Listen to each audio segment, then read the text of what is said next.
Hello. Today we'll learn the topic of comparative politics, the characteristics of the state in developing societies.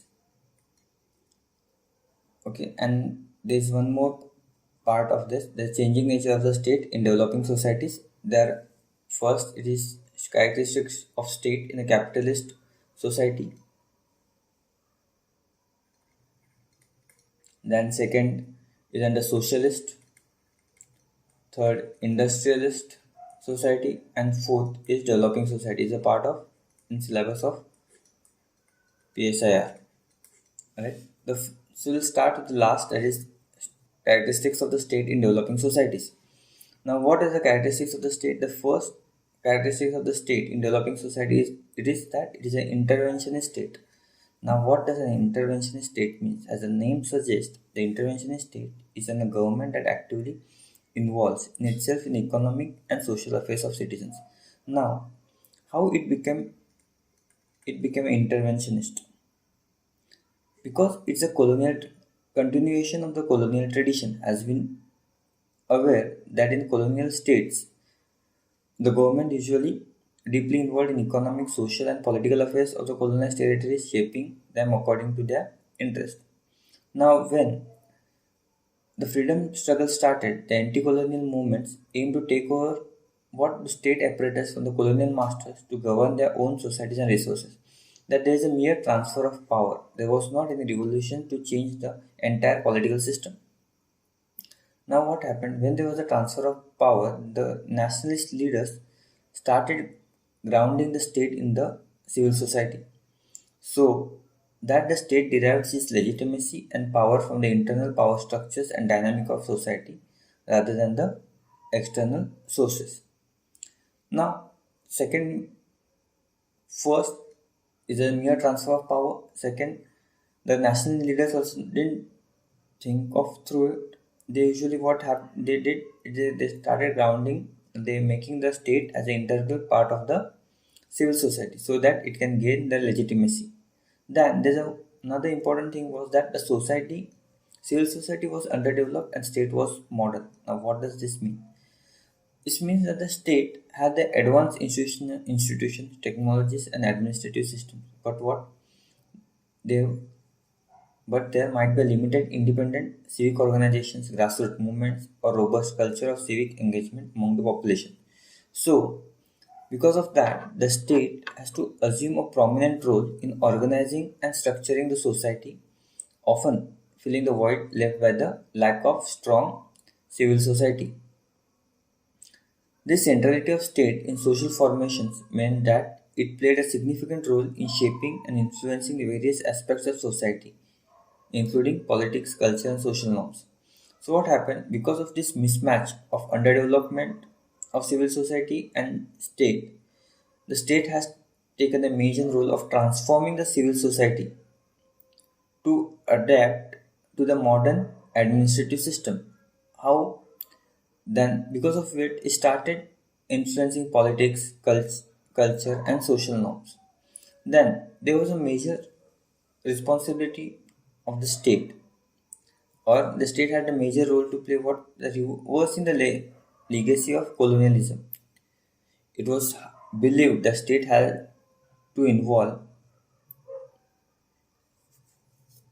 in reversing the legacy of colonialism. This role is involved the state taking the interventionist approach to bring about the various changes in the society, like social engineering. The post-colonial state was expected actively intervene in society to bring what about us bring social changes and improvements. So it was expectations from the state that state will intervene to bring the social engineering. What does that social engineering means? That it will come into the play, it will intervene in the society and address problems like inequalities, promoting education, healthcare, implementing social welfare programs.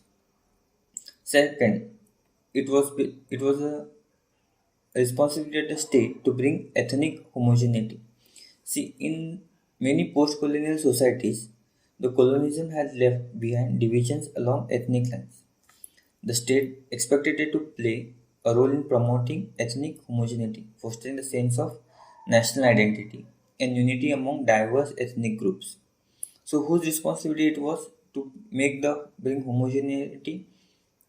It was state's responsibility. So ultimately it gained the authoritarian power, that is started intervening more than it needed. But as we've seen, the process of national building in post-colonial states, particularly in diverse societies, led to what? Internal conflicts and instability. And what are these examples? First is Nigeria. There, we saw in 1967, the two group, Igbo ethnic group attempted to cede and form the independent state of Biafra.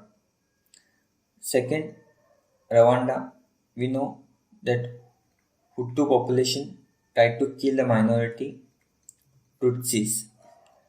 In Sri Lanka, there was a civil war between Sinhalese and Tamils. Then, after that, see, because of the coming together of different ethnic and tribal or religious groups within a few states led to conflict and even a civil war.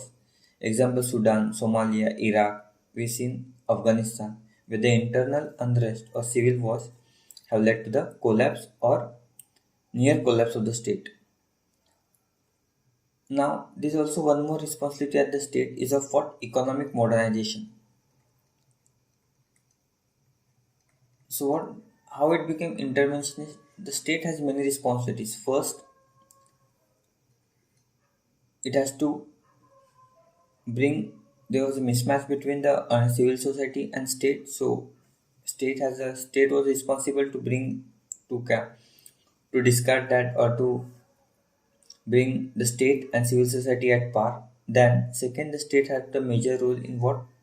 Social engineering, that is eradicating the problem faced by the state, by the society in the state. And second, ethnic homogeneity. After that, what? Economic modernization. As the state was also expected to play a central role in modernizing the economy. This could involve industrialization, infrastructure development. So the state has many responsibilities, due to which the state ultimately became authoritarian. First, it is because of what is the transfer of power from the colonial masters to new masters, and second, it gained legitimacy as the state started grounding itself in the civil society from a civil society. Now, why that post-colonial societies fail in a nation building? See, it was an unrealistic expectations placed on the developing countries to quickly establish and refine the complex institutions, apparatus, and agencies of the modern state after gaining independence from the colonial powers. As these institutions, which has taken developed Western countries centuries to develop. So why in the sense that why developing societies fail in nation building? See,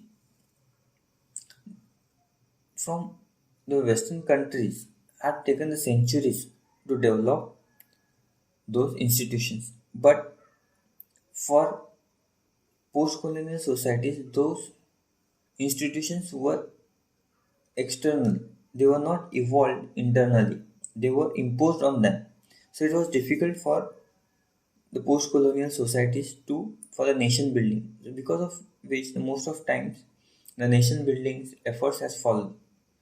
As we seen in the case of Nigeria, Rwanda, Sri Lanka, in Pakistan, and we have seen in our neighboring countries also. In our neighbors, like in Pakistan, got divided into two states.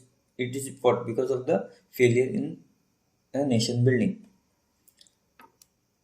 Now, in many developing countries, the state has to struggle to fulfill its basic functions, such as protecting the country from internal and external threats, ensuring good governance, maintaining law and order, promoting social development, driving economic growth. This failure to fulfill its duties has been described by Governor Midral has a soft state. Now we'll see this both concept in theory of states. Okay, just like giving you the brief for according to Midral that the soft state refers to what the common characteristics of developing countries And this phenomenon is particularly seen in South Asia, where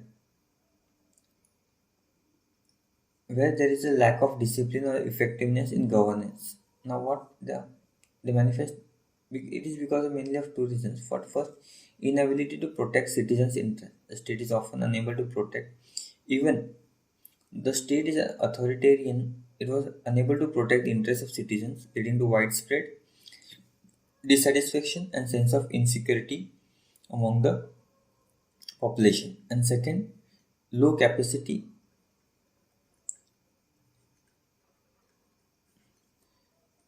in law enforcement and economic policy interpretation. The developing states often struggle with the law enforcement and implementing effective economic policies and programs. This resulted into what lack of order and stability hindering economic growth and development. However, these views are countered by Hamza Alvi. He is of the view that there are the situation where developing countries exhibit an expansion of the state control in various spheres of the society. In this view, like the states like post-colonial states like Pakistan are characteristics by what complex military bureaucratic nexus that exerts control over all aspects of society, including the civilian government. He gave the concept like overdeveloped state.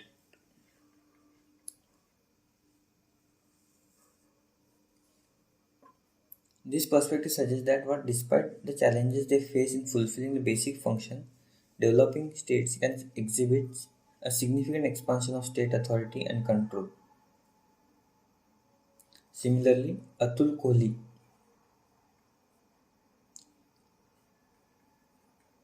Kohli has discussed that limited ability of state to act effectively despite its immense expansion in authority suggests that while state may have expanded its control over various aspects of society, it may still struggle to effectively implement policies and address the needs of citizens. So, concluding remark is what the characteristics and changing nature of the state in developing societies are influenced by historical legacies, social structures, what is influenced by historical legacies,